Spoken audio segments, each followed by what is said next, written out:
the No Limiter Podcast, where we interview top business owners, entrepreneurs, and creators in every industry to help you set record-breaking months. Here's your host of the No Limiter Podcast, Regina Eileen Woodard.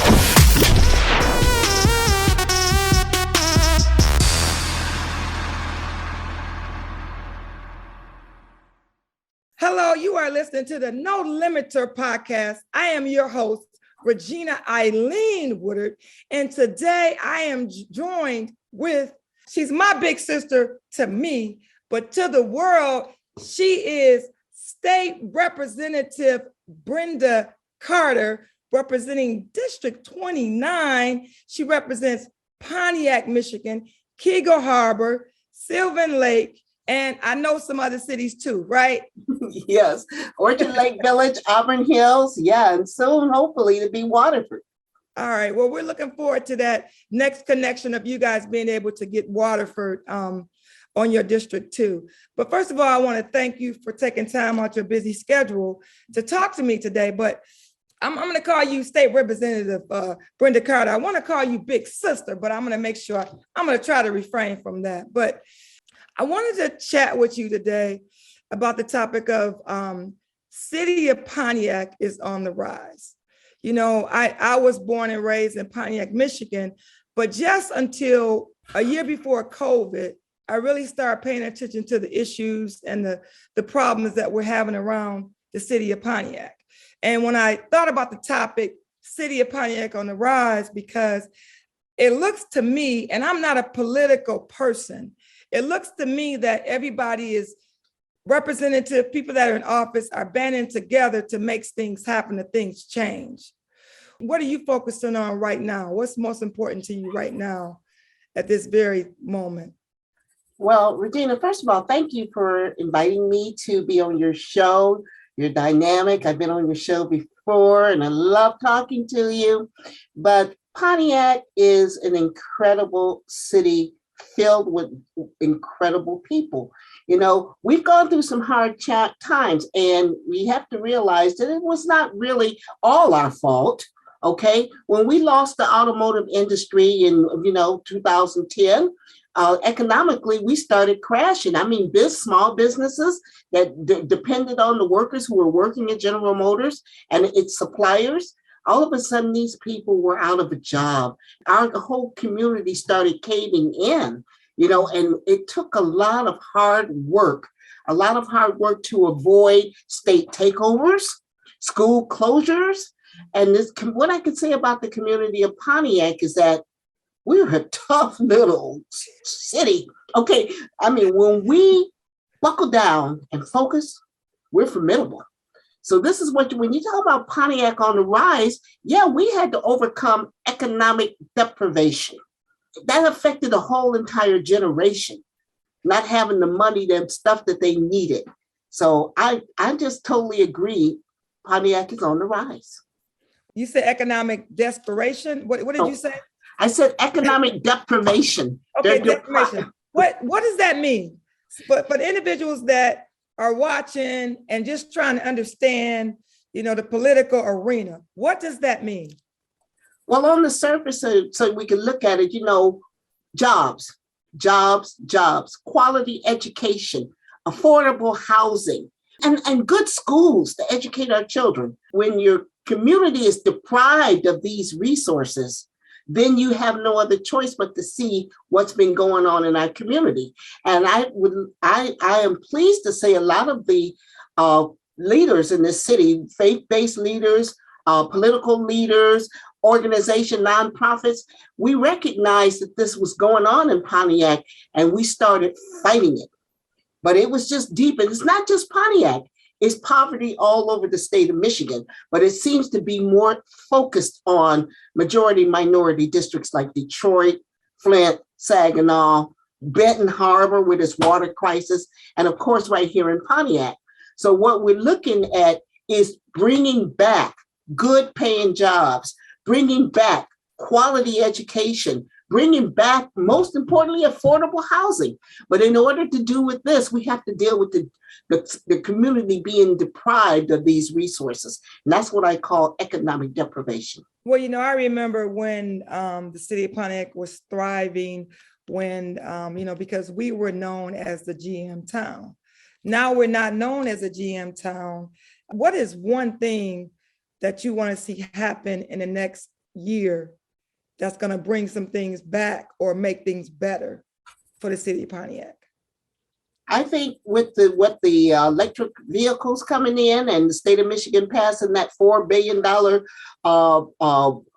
allotment to GM itself, GM now has the resources that it needs to come back and actually refuel our community. One of the sites that they're looking at is Lake Orion. And as you know, a lot of people worked in Lake Orion, and we still have people working over at the powertrain headquarters. That's where I retired from. So I see some manufacturing coming back to Pontiac. And then, of course, businesses, small businesses, making sure that we keep our small businesses whole. We got to focus on them because, believe it or not, small businesses are a large percentage of employment for our people. And it goes all back, Regina, to making sure that our families have a living wage. Well, the one thing what I've been paying attention to you, I call it in the news, social media, and I visited your website, is that one of the things I've seen you focus on is small businesses. You got Max Main, you have Sean Presley, you have Kano Phillips. Just tell me what is your vision far as with the small business owners? Because the small business owners are the ones that need to be able to survive. Because the Shore Mortgage and the other big companies that have come to the city of Pontiac, which we're very thankful for them, but the small businesses are the one that need to be able to survive today. Well, see, you brought up some really incredible people from the for-profit and nonprofit sector. The Sean Prestons with Yanktown Don't Back Down. I go up to Lansing, and believe it or not, I go up to Lansing in chamber, and when I introduce myself, I say Yanktown Don't Back Down. Seriously, because this is not new to Pontiac. Pontiac historically has had entrepreneurs from day one, the Elam family. Come on, yes, who don't know about Miss? You go back to Miss Weenie's hot dogs. There's always been four brothers. With the economic deprivation, what happened with that?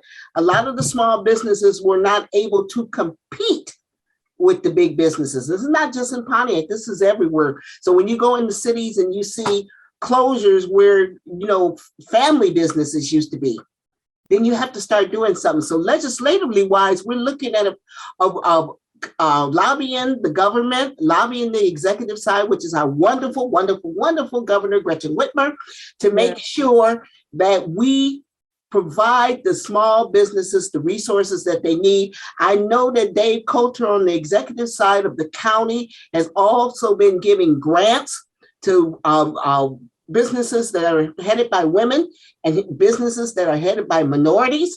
So it is a huge focus of the state, the county, and of course me, because I talk about it all the time. We lost a very good business that was next door to my old headquarters, and I watched the pandemic shut this business down. And it was just a horrifying thing to see, because with small businesses, that's their income. They don't have nobody else giving them a check. Right. So you got to protect the small businesses, because each one of those small businesses employs people, and mainly local people. So if you lose the small businesses, you lose the economic base that you need in your community. It just made me think about. I want to bring it back to, because your focus right now. That was my focus. I wanted to share on, but let's go back to the gun violence. That's one of the things that you all are focusing on right now. Is that correct? Absolutely. So I was looking at your website, and I know it was a 7-year-old that was, I know because of the news, a 7-year-old was killed at the beginning. I think it was the middle of March. What do you want to see different so things like that do not happen? My goodness. First of all, I'd like to focus on, like I said, root cause of why this is happening. And you would look in a lot of communities of color, and you will see that same economic deprivation. When your back is up against the wall and you got to feed your children and you can't get a job, and the whole dynamics that goes on in majority minority communities, then it really plays on your mental health. And I don't think we have put enough resources into working with the mental health of our community. So I was having a conversation with Dr. Teresa Moore, and her focus is like mental health. And mental health affects a lot of what you could be going to work every day. You could be going on with your normal activities, right? But when you get home and you're behind closed doors and you get into bed and you cry, or you act like nothing's going on. And I think the problem is like a lot of people don't deal with their mental health. They don't deal with if somebody passes away. How do you grieve? Should you grieve? So leading to my next question, we talk about mental health. What would you see different about the mental health? How could we put the mental health into someone's life? Just for instance, let me just finish. I know I'm talking, I'm giving you a long answer to it, but mental health. After the 7-year-old got killed, are you guys going to rally with the family, to deal with their mental health? Has that been happening? And the answer to that, not as much as I would like to see. Okay. When we had that unfortunate incident over in Oxford where 4 young people were shot to death, I mean, it was everywhere. Resources, counselors, teddy bears, you name it. The whole world came to the rescue of these 4, the victims of the families of these 4 children. Okay, and rightfully so. I'm not taking anything away from that because that was horrific. But in communities like Pontiac, where a 7-year-old is gunned down, where's the resources? She had classmates who no longer will see her in class. I actually get calls from parents who are concerned that their children are traumatized, and not only in Pontiac. In fact, the most touching call came from Auburn Hills, where her 5-year-old didn't want to go to school because she was afraid she was going to get shot. What kind of trauma is that? Okay, what kind of trauma is that? So we need to, once again, that root cause. And then we need to have wraparound services. We got to make sure that if we have trauma, which I hope we don't have any more of these, Regina. I hope not another child anywhere gets killed. It seems to be an epidemic right now. But if we have this unfortunate incident happen again, we as a community need to come together and wrap around that family, wrap around those parents, wrap around the students, the whole 9 yards to make sure that they're okay. Because you said it very plainly. Yeah, we may go out and we may put on a good face. Yeah, we do. And a smile when we get home. Who do we call? Who do we say, hey, I'm at my end. I can't take it anymore. What kind of mental health services do we have when we're being traumatized? And when you live in a community of poverty, you are automatically traumatized. Are you in the market for a new or used car? Whether you're in the Metro Detroit area or anywhere in the U.S., call or text me at 248-301-0461. And I go to work on getting you the best deal possible. That's right. We're delivered anywhere in the U.S. Call or text me at 248-301-0461. That's a loaded conversation. That's like a 2-hour conversation to seriously, just how to make a difference in the community so something like that doesn't happen. Because like you said, in other words, it goes all the way back to the person that fired the gun. How is that person's mental state at that time? What would make you just want to grab a gun and shoot it? Was it aimed at the 7-year? It doesn't matter whether it was aimed at 7-year or aimed at anyway, but you grabbed the gun and this is what the outcome was, or this is what the outcome is. So that's very, very, you're correct. You hit it right on the head. Mental health is the key to everything. Anything that you do, if your mind not right, then you're not going to perform any duties that you have. You'll be at work, but you'll be at home and you'll be depressed. Oh, I just want to give a shout out to some very important people here, because I've been working with this ever since my son was gunned down. Okay.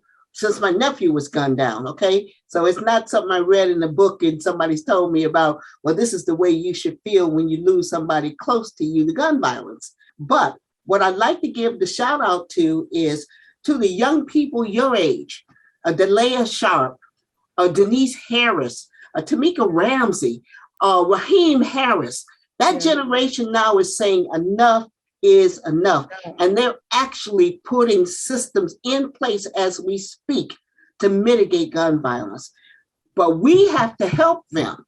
And how we help them is by getting to that root cause. So we have organizations like CMS and CNS and all of these other organizations that deal with mental health, that we have to build a collaboration with them, that if we are traumatized, even if it's not gun violence, we need to build a system to help our community when they're facing depression, when they're facing, one lady told me she was having today, while I was out there canvassing, she was having an anxiety attack. She just couldn't take it no more. She was just there. And it should have been somebody, Regina, she could have called. Somebody could have talked her off that cliff. So, yeah, I just want to give a shout to those young ladies and young men who are actually on the ground right here in Pontiac, making a difference so we do not have another Araya Jackson. So let me ask you this. When I forgot about that, and I'm sorry that your son was gunned down because of gun violence, right? So were the resources there at that particular time when you had that happen to you personally? And you see me pausing, and because you said something earlier about when you're not working and when you're not in front of a camera and you're all alone by yourself, then the thought comes in your brain. And it's just as vivid today as it was when it happened September 14th, 2019. Where is the resources? Where are the resources? Who can I pick up and call? We used to have in the old days little groups that we could call survivor groups, that you could sit in a group and talk like at a. I got to tell you this. I went to a training held by Tamika, Delia, and Denise, and I was surprised to see. This is a true moment here. I was very surprised to see the mother of Justin. Justin was one of the young victims from Oxford. She was in the room. When they told me who she was, let me tell you what I did, Regina. I just walked over to her and held her. And we both started crying. I knew that you were going to say you hugged her, because I know what kind of person you are. It was quite incredible because Denise brought me over and said that, hey, this is Justin's mother. No, she said, I want you to meet someone. And when she said that, she said, I'm Justin's mother. And I knew exactly who she was when she said Justin, because it was one of the 4 victims from the Oxford shooting. And what we did at that point is we just grabbed each other and hugged each other and just started crying, both of us, because we shared the same event. She lost I don't know if it was her only son, but I lost my only son. And it was just an incredible moment of where the compassion was there. You were talking about, who do you call in the middle of the night when the memories come? And I told her then, I said, no matter what, here's my number. You call me and I will talk you through it. You know what? God put you in the right place at the right time, because you don't wake up and do the job that you're doing now. You got to have a calling. I was looking back at your About Brenda on your website, and I was looking at the degrees, what you have, and the leadership roles that you have played. But again, you don't wake up and become the famous state representative Brenda Carter. You have to mold yourself and you have to grow. And I've been paying attention to you in the back room for the last 20 years, because I remember when you were on the school board. And I just remember how hard you went for the school system. And then when you became the first Afro-American woman to be a state representative of District 29, you made history. And I know that you got to go because you have interviews and things that you need to do. But, I appreciate you spending a little bit of time with me today. And I'm just going to make sure that we do a part 2 real soon. Thank you. And I just thank you for sharing your time with me today. Well, Regina, I'd like to just say, when I was your age, there were women who took me up under their wing and helped me to grow to become the person that I am today. And I am just so honored when I look at the young women, what you're doing. How many cars did you sell today? I'm sorry to bring that up, but that is not easy to do. And you have learned how to do it well. And this is what we feel good about when it's time for us to turn over that baton. We don't do this for personal gain. We do this to make sure that the next generation, the door is open for the next generation. Yes, I applaud with all my heart, Supreme Justice Ketanji Brown Jackson. Yes. Who said in her interview, she quoted Maya Angelou. Yes, I may not get this all right, but she said, "I am the dream and the hope of the slaves." And to get to where we have gotten to know that we could have our first Black woman Supreme Court Justice for the state of Michigan, Kyra Harris Brown. Yes. Kyra Harris Bolden. Yes. Okay, let me get my colleague's name right because I know her well. But just to know that she is on the pathway to becoming the first Black woman Supreme Court Justice. What that says to you and what that says to your generation and what it says, most importantly, to the survivors who no longer will see Araya, those little girls in her class, is that we can do it too. That's why we do it. Regina, that's the only reason we do it. And if you do it for any other reason, then you're disingenuous. I don't have any words to say about that. I'm gonna have to go get me a tissue, wipe my makeup off a little bit here. Well, how would someone reach out to you, say Representative Brenda Carter? Well, if they'd like to contact me, I don't have a problem giving out my personal phone number. It's 248-521-9632. They can also email me at brendajcarter29@gmail.com. Yes, Pontiac is on the rise. I feel very good with the young people who have taken the reins and they're moving mountains. And what they're doing is they're opening doors for that next generation. You watch and see the Pontiac that you knew, Regina, is coming back. And you know what? And I'm really looking forward to it. I'm really looking forward to it. Well, thank you. And have an amazing rest of the day. Thank you so much. And I'll be bringing my car in. Well, anyway, that's another conversation. Well, you know what? No, let me just say this. No, because everyone is watching. Our relationship goes back many years, 25 years. She also, State Representative Brenda Carter, representing District 29, bought a car from the Queen. So, when I sell cars to customers, I have no clue of the relationship that we form.